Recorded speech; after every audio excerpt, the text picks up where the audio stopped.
こんにちは。漫画で学ぶ韓国語中級基礎編の総集編です。今回は中級基礎編71番ヌンダジオーから80番ムンロンまでを勉強します。채소는 몸에 좋다지요. この項を勉強すると、風邪をひいたときはお風呂に入ってはいけないそうですね。夜遅くご飯を食べたら体に悪いと言うでしょという表現ができるようになります。今回は何々だそうですね。何々って言うでしょという表現を勉強します。他の人から聞いたことを確認するように尋ねます。聞き手も知っているはずだと思って話しています。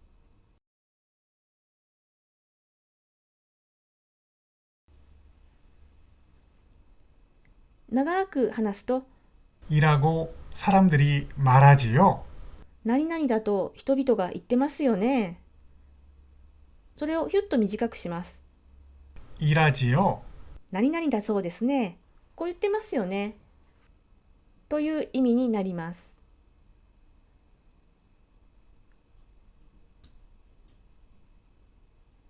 젊을 때 고생은 사서라도 하라지요. 若い時の苦労は買ってでもしろって言いますよね。그 학원은 대학교 입학시험 합격률이 아주 높대요. あの塾は大学入試の合格率がとても高いんですって。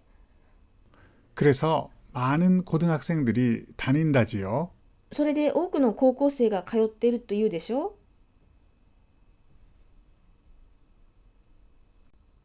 チョルスさん、何やら苦悶の表情です。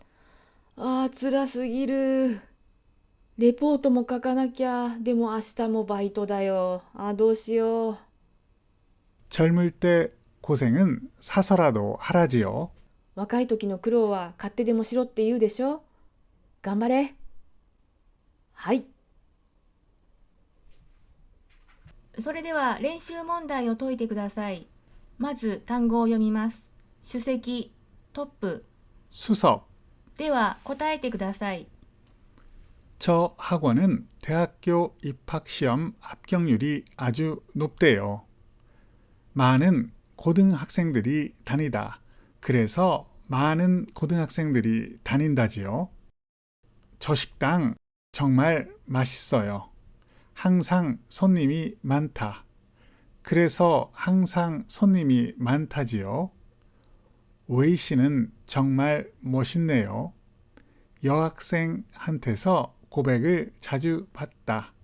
그래서 여학생한테서 고백을 자주 받는다지요. 교장 선생님 아들이 정말 똑똑하네요. 이번에 수석 졸업을 했다. 그래서 이번에 수석 졸업을 했다지요. 어릴 때 많이 고생을 하면 훌륭한 어른이 될 것 같아요. 어릴 때는 고생을 많이 하십시오. 그래서 어릴 때는 고생을 많이 하라지요. 역시 친구가 최고네요.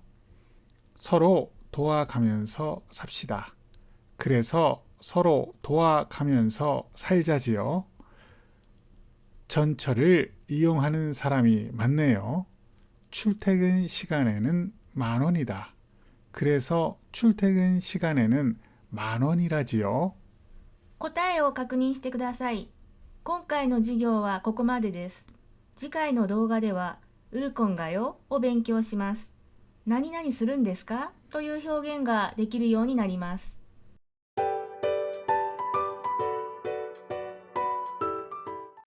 다음 주 일요일에 뭘 할 건가요? この項を勉強すると、誕生日パーティーに誰を招待するんですか？この問題をどうやって解決するんでしょうか？という表現ができるようになります。今回は何々するんですか？という表現を勉強します。相手の計画や予定を確認するように尋ねます。 내일 어디에 갈 건가요? 明日どこに行くんですか？ 도서관에 갈 거예요. 図書館に行くつもりです。何やら記憶が蘇ってきませんか？こちらの文章、こちらの文法、初めてではありません。一度勉強しています。初級完成編39で勉強した文法の一部を再掲しています。もう一度やってみたいと思いますので、復習する感じで聞いてみてください。もし初級完成編お持ちの方がいましたら、もう一度見ていただいてもいい復習になるかなと思います。こうするんですか？こうするつもりなんですか？こうするんでしょうか？要は、うこえよと同じことです。内容は同じです。ニュアンスが若干違います。うるこえよよりも今回勉強している文法の方が親しみを込めている、そういう聞き方になります。내일 어디에 갈 건가요? 도서관에 갈 거예요. 今回の文法は質問の時だけに使います。答える時には使いません。내일 어디에 갈 건가요? 도서관에 갈 거예요. 明日どこに行くんですか？図書館に行くつもりです。それでは練習問題を解いてみましょう。まず単語を読みます。解決。해결. では文章を作ってください。 내일 어디에 가다. 내일 어디에 갈 건가요? 생일 파티에 누구를 초대하다. 생일 파티에 누구를 초대할 건가요? 이 문제를 어떻게 해결하다. 이 문제를 어떻게 해결할 건가요? 고등학교를 졸업 후 취직하다. 고등학교를 졸업 후 취직할 건가요? 이 사실을 언제 이야기하다. 이 사실을 언제 이야기할 건가요? 혼자서 하다. 혼자서 할 건가요? 答えを確認してください。今回の授業はここまでです。次回の動画ではタガドを勉強します。何々していてもという表現ができるようになります。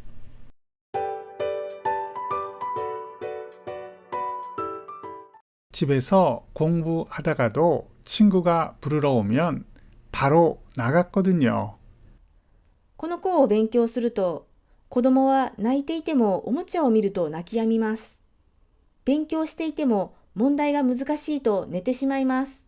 という表現ができるようになります。今回は何々していてもという表現を勉強します。何かをしていても別の行為や状況に簡単に変わるということを表します。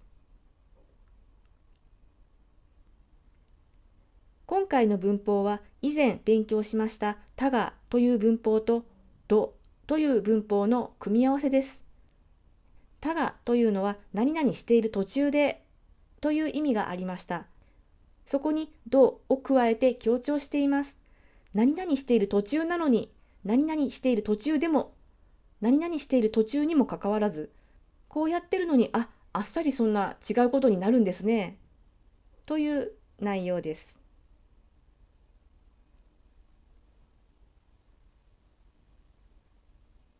학생들이 떠들다가도 선생님이 오면 조용해져요.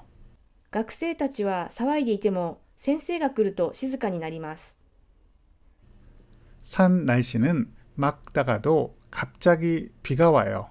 山の天気は晴れていても突然雨が降ります。かなさん、同級生と楽しそうに話しています。キャハハハハ。面白い話題があるんでしょうね。いい年頃です。ガラッ、先生が入ってきました。あ、やば。シーン。静かになりました。 학생들이 떠들다가도 선생님이 오면 조용해져요. 学生たちは騒いでいても先生が来ると静かになります。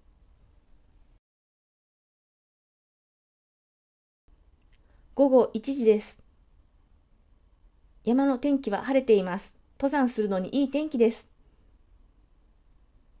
午後1時30分、わずか30分後です。それなのに雨が降ってきました。산 날씨는 맑다가도 갑자기 비가 와요. 山の天気は晴れていても突然雨が降ります。あんなに晴れていたのに簡単に雨に変わっちゃうんですね。それでは練習問題を解いてみましょう。まず単語を読みます。おもちゃ、 장난감, 中止する、 그치다, 食欲。 입맛, では文章を作ってください。 학생들이 떠들다, 선생님이 오다, 조용해지다. 학생들이 떠들다가도 선생님이 오면 조용해져요. 아이들이 울다, 장난감을 보다, 울음을 그치다. 아이들이 울다가도 장난감을 보면 울음을 그쳐요. 공부하다, 문제가 좀 어렵다, 자다. 공부하다가도 문제가 좀 어려우면 자요. 뭐든지 잘 먹다, 시험 때가 되다, 입맛이 없어지다. 뭐든지 잘 먹다가도 시험 때가 되면 입맛이 없어져요. 기분이 나쁘다, 좋아하는 가수가 TV에 나오다. 기분이 좋아지다. 기분이 나쁘다가도 좋아하는 가수가 TV에 나오면 기분이 좋아져요. 인기가 많다, 말실수를 하다. 인기는 없어지다. 인기가 많다가도 말실수를 하면 인기는 없어져요. 答えを確認してください。今回の授業はここまでです。次回の動画では、今肌を勉強します。頻繁に何々しますという表現ができるようになります。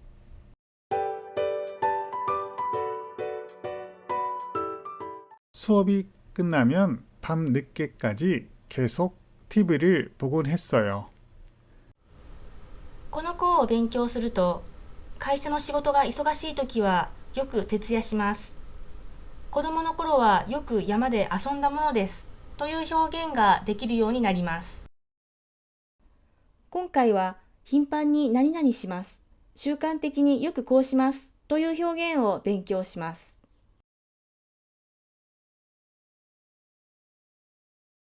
시험 전에는 밤을 새우곤 해요.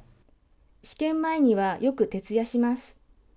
試験前には頻繁に徹夜をします。徹夜をすることがよくあります。 어렸을 때는 형제들끼리 싸우곤 했어요. 幼かった時は兄弟たち同士喧嘩をしたものです。頻繁に喧嘩をしました。要は幼い頃は兄弟喧嘩をよくしたものです。という内容です。 시험 전에는 힘들지요? 네, 시험 전에는 밤을 새우곤 해요. 試験の前には大変でしょう？はい、試験の前にはよく徹夜をします。 어렸을 때 형제 사이가 어땠어요? 어렸을 때는 형제들끼리 싸우곤 했어요. 幼かった時、幼い時、兄弟の仲はどうでしたか？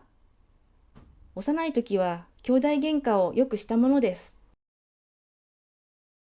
それでは練習問題を解いてみましょう。文章を作ってください。 시험 전에는 밤을 새우다. 시험 전에는 밤을 새우곤 해요. 회사 일이 바쁠 때는 밤을 새우다. 회사 일이 바쁠 때는 밤을 새우곤 해요. 시간이 있을 때는 노래방에 가다. 시간이 있을 때는 노래방에 가곤 해요. 아이 때는 산에서 놀았다. 아이 때는 산에서 놀곤 했어요. 학생 시절에는 선생님께 칭찬을 받았다. 학생 시절에는 선생님께 칭찬을 받곤 했어요.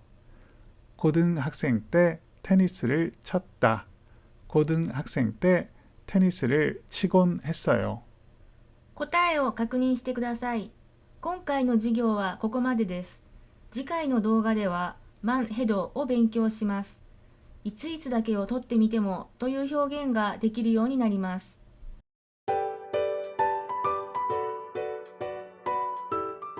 몇 년 전만 해도 재미있는 드라마가 많았어요.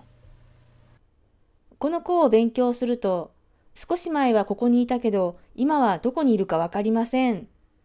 つい1年前はコンビニだったのに、今は大きなビルが建ちました。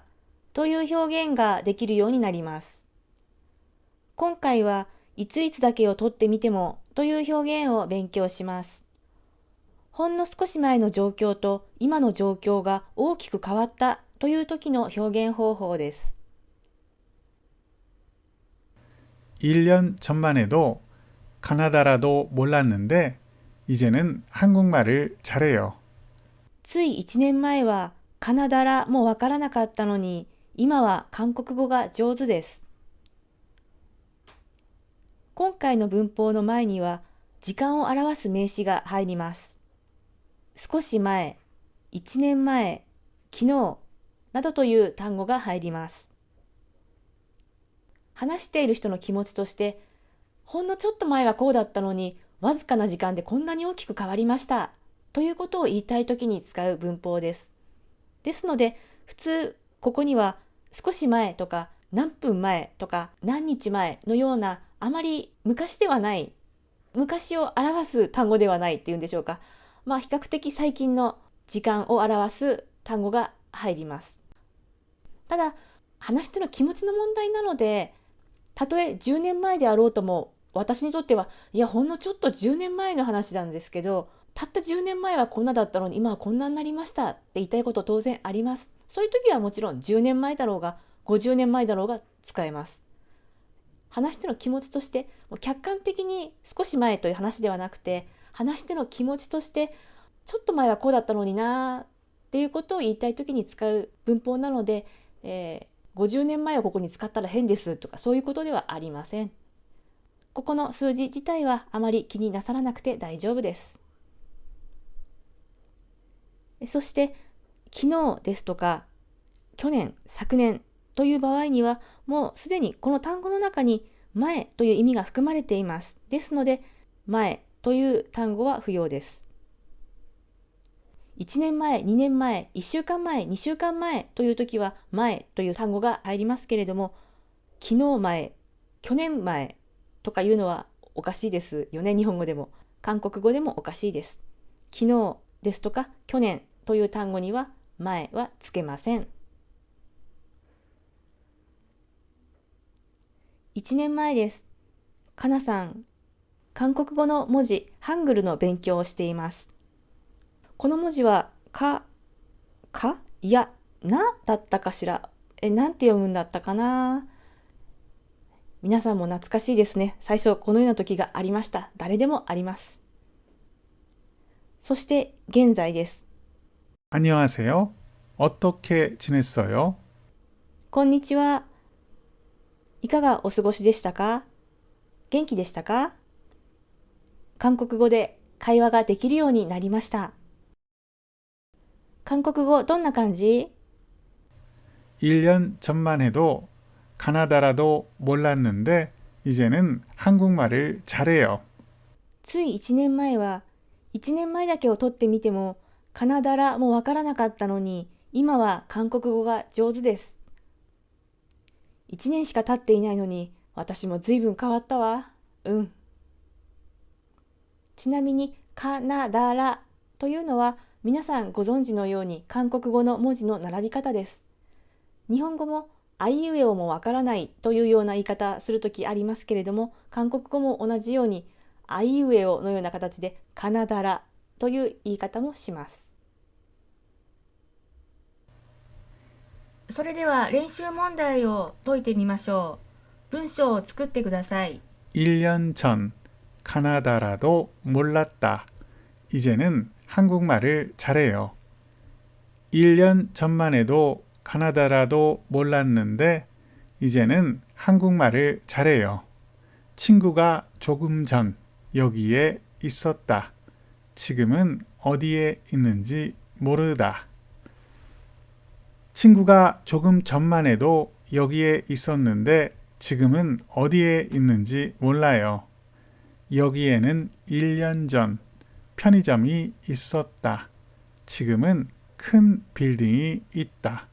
여기에는 1년 전만 해도 편의점이 있었는데 지금은 큰 빌딩이 있어요. 할머니는 얼마 전 건강했다. 요즘은 건강이 안 좋으시다. 할머니는 얼마 전만 해도 건강했는데 지금은 건강이 안 좋으세요. 어제 따뜻했다. 오늘은 눈이 오다. 어제만 해도 따뜻했는데 오늘은 눈이 와요. 우리 아이는 몇 년 전 아기였다. 벌써 중학생이 됐다. 우리 아이는 몇 년 전만 해도 아기였는데 벌써 중학생이 됐어요. 答えを確認してください。今回の授業はここまでです。次回の動画では、ヌンダゴハルスイッタを勉強します。何々だと言えますという表現ができるようになります。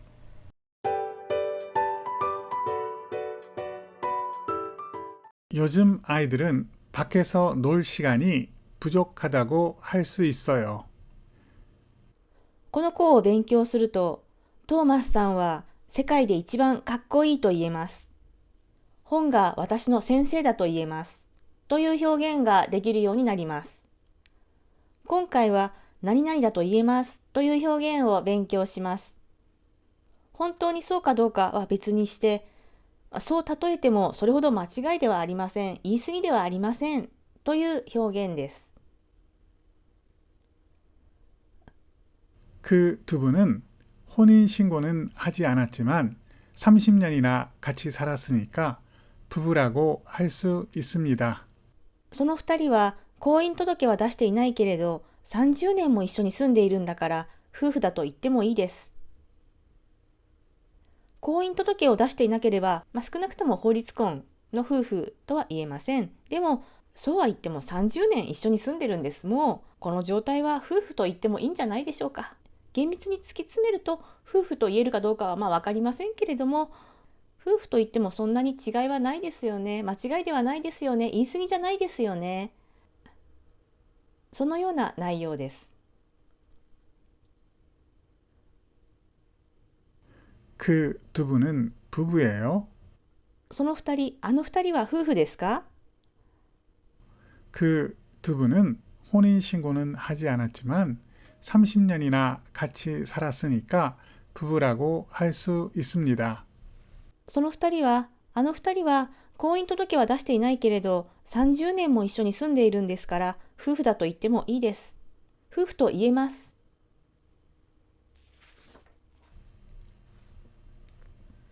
それでは練習問題を解いてみましょう。まず単語を読みます。事件。사건. では文章を作ってください。 그 두 분은 부부이다. 그 두 분은 부부라고 할 수 있어요. 책이 제 선생님이다. 책이 제 선생님이라고 할 수 있어요. 그 부부는 사이가 좋다. 그 부부는 사이가 좋다고 할 수 있어요. 토마스 씨는 세상에서 제일 멋있다. 토마스 씨는 세상에서 제일 멋있다고 할 수 있어요.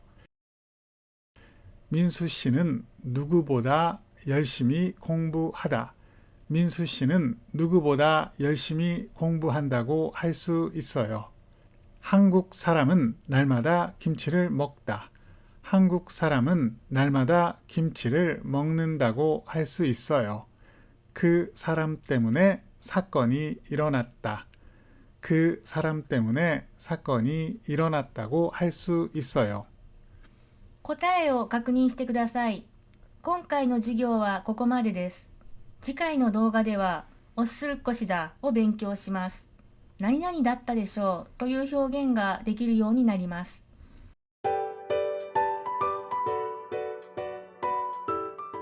아마 벌써 도착했을 거예요. この項を勉強すると、トーマスさんは昨日のパーティーを楽しんだでしょう。ゆかさんは小さい頃可愛かったでしょう。という表現ができるようになります。今回は何々だったでしょうという表現を勉強します。すでに終わっていること、過去を推測します。김 과장님은 벌써 퇴근했을 거예요. キム課長はすでに退社したでしょう。 김 과장님이 아직 회사에 있을까요? 김 과장님은 벌써 퇴근했을 거예요. キム課長はまだ会社にいるでしょうか。キム課長はすでに退社したでしょう。もう帰ったと思うよ。わかんないけど、だってもう6時だからね。帰ったんじゃないかな、すでに。それでは練習問題を解いてみましょう。答えてください。 김 과장님이 아직 회사에 있을까요? 벌써 퇴근했다. 아니요, 벌써 퇴근했을 거예요. 토마스 씨는 어제 파티를 즐거워했을까요? 즐거워했다. 네, 즐거워했을 거예요. 유카 씨는 어렸을 때 어땠을까요? 귀여웠다. 귀여웠을 거예요. 유카 씨는 누구하고 갔을까요? 리카 씨. 리카 씨하고 갔을 거예요. 어제 손님이 많았을까요? 많았다.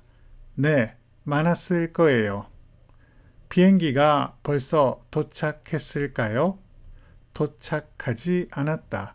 아니요, 아직 도착하지 않았을 거예요. 答えを確認してください。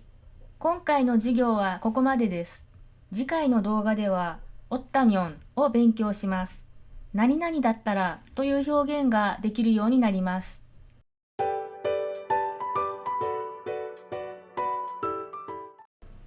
한국어를 공부하지 않았다면 어땠을까요? この項を勉強すると、背がもっと高かったらバスケの選手になっていたでしょう。あの人と結婚していたら幸せになっていたでしょう。という表現ができるようになります。今回は、もし何々だったらという仮定の表現を勉強します。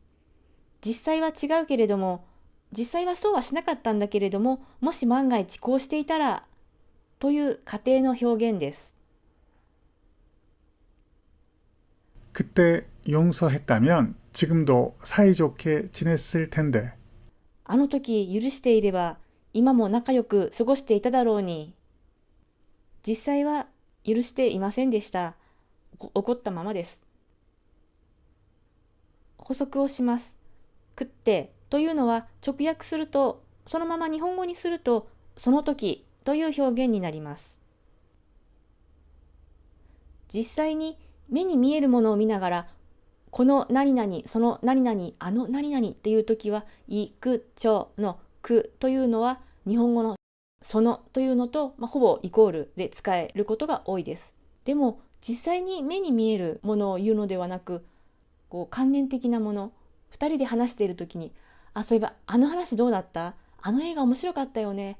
あの人会ってみた？っていう時に日本語ですと、あの何々という表現を使います。韓国語ではこの時、ちょ何々という表現はしません。く何々という表現をします。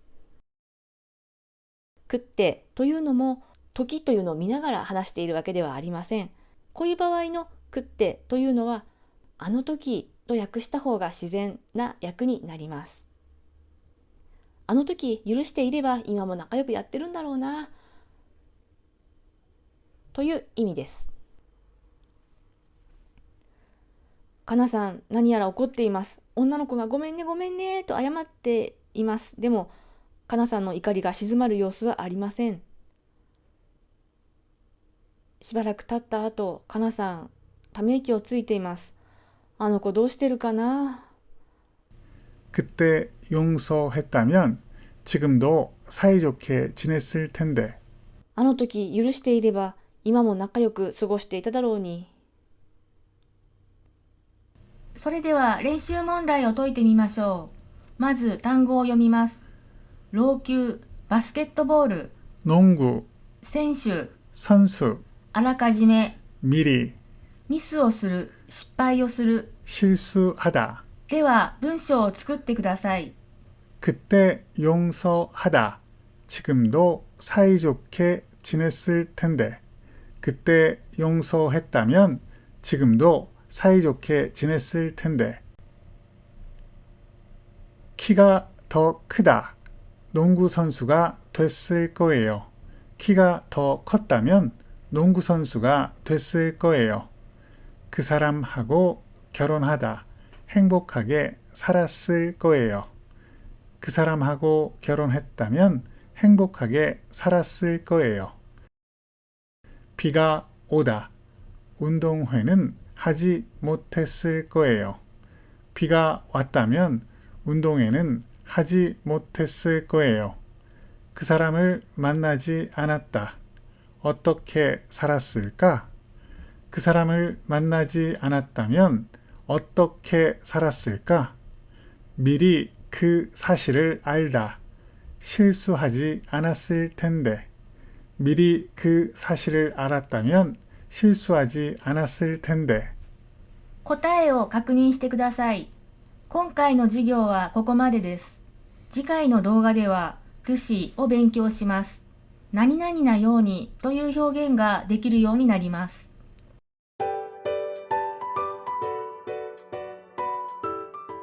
사람은 얼굴이 다르듯이 생각도 다르니까 서로 존중하면서 살아야겠어요. この項を勉強すると、皆さんご存知の通り、あの人はいい人です。倒れるようにベッドの上に横になりましたという表現ができるようになります。今回は何々なようにという表現を勉強します。早速例文を見てみましょう。今回の文法は意味が2つあります。まず1つ目は程度が同じということを表します。何々が何々であるように、同じように何々も何々です。 아버지가 우수하듯이 아이들도 우수해요. お父さんが優秀なように子供たちも優秀です。 지금까지 해왔듯이 앞으로도 열심히 하겠습니다. 今までやってきたようにこれからも一生懸命やります。お父さんテキパキ仕事をしています。いや、いかにもできる男って感じですね。優秀なお父さんです。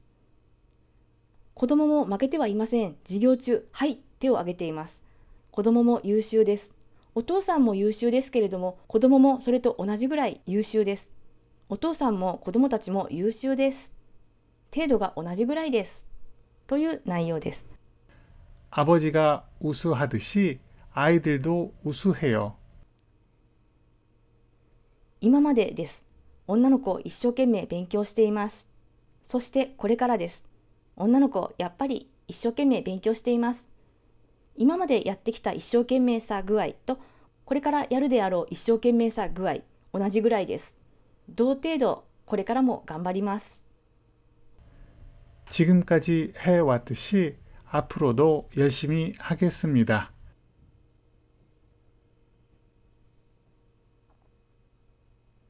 そして2つ目の意味です。こちらは似ているということを表します。実際やっているのはこうなんですけれども、まるでこういうことをしているようですね。似ていますね。ということを表します。 친구는 춤을 추듯이 교실에 들어왔어요. 友達がまるで踊りを踊るように教室に入ってきました。友達はおはようと言って元気に入ってきました。決して踊っているわけではありません。ですけれども、このおはようと言った時の動作、手を挙げてちょっとくるっともう身軽に入ってきました。その動作があたかもダンスをしているような、ダンスの動作ととても似ている、そう感じた時の表現です。友達はまるで踊るように教室に入ってきました。友達の教室に入ってきた時の動作と一般的にダンスを踊っている時の動作が似ていますという内容です。 친구는 춤을 추듯이 교실에 들어왔어요. それでは練習問題を解いてみましょう。まず単語を読みます。倒れる、 쓰러지다, 横になる、寝る。 눕다. では文章を作ってください。 아버지가 우수하다. 아이들도 우수하다. 아버지가 우수하듯이 아이들도 우수해요. 언니가 예쁘다. 여동생도 예쁘다. 언니가 예쁘듯이 여동생도 예뻐요. 그 사람이 말하다. 상황이 좋지 않다. 그 사람이 말하듯이 상황이 좋지 않아요. 쓰러지다. 침대 위에 누웠다. 쓰러지듯이 침대 위에 누웠어요. 물을 쓰다. 돈을 쓰다. 물을 쓰듯이 돈을 써요. 答えを確認してください。今回の授業はここまでです。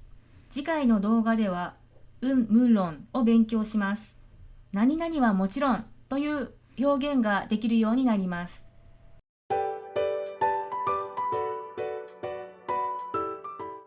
가까운 나라 말은 물론 먼 나라 말도 알면 좋을 거예요. この項を勉強すると、この頃は大人はもちろん子供もスマホをよく使っています。因数分解はもちろん足し算もできませんという表現ができるようになります。今回は何々はもちろん何々もこうですという表現を勉強します。全文については言うまでもなく構文もそうなんですという表現です。 밥 먹으러 갈까요? ご飯食べに行きましょうか。 목이 아파서 밥은 물론 죽도 못 먹어요. 喉が痛くてご飯はもちろんおかゆも食べられません。喉が痛いのでご飯が食べられないなんていうのは当たり前です。もう言うまでもありません。それどころかそんなレベルの話ではなく、おかゆも食べられないんです。おかゆさえ食べられないんです。という内容です。 밥 먹으러 갈까요? 목이 아파서 밥은 물론 죽도 못 먹어요. ご飯食べに行きましょうか。喉が痛くてご飯はもちろんおかゆも食べられません。それでは練習問題を解いてみましょう。まず単語を読みます。因数分解、 인수분해, 足し算。 더하기. では答えてください。 밥 먹으러 갈까요? 밥, 죽. 못 먹다. 목이 아파서 밥은 물론 죽도 못 먹어요. 요즘 어른들은 스마트폰을 잘 써요. 어른, 아이, 잘 쓰다. 네, 어른은 물론 아이들도 잘 써요. 인수분해를 잘 해요. 인수분해, 더하기, 못하다. 아니요, 인수분해는 물론 더하기도 못해요. 프랑스에 가봤어요. 파리, 프랑스 시골, 가봤다. 네, 파리는 물론 프랑스 시골에도 가봤어요. 외국어를 잘 해요? 영어, 러시아어, 잘 하다. 네, 영어는 물론 러시아어도 잘해요. 한국 음식을 좋아해요? 비빔밥, 매운 음식 좋아하다. 네, 비빔밥은 물론 매운 음식도 좋아해요. 答えを確認してください。今回の授業はここまでです。そして皆さん、今回で漫画で学ぶ韓国語中級基礎編終了いたしました。お疲れ様でした。また次の動画でお会いしましょう。 수고하셨습니다. 다음 영상에서 만나요. 最後までご覧いただきありがとうございました。漫画で学ぶ韓国語は紙の書籍、電子書籍が発売されています。YouTube を見ながらぜひご活用ください。それではまた次の動画でお会いしましょう。 다음에 다음에 만나요. 만나요.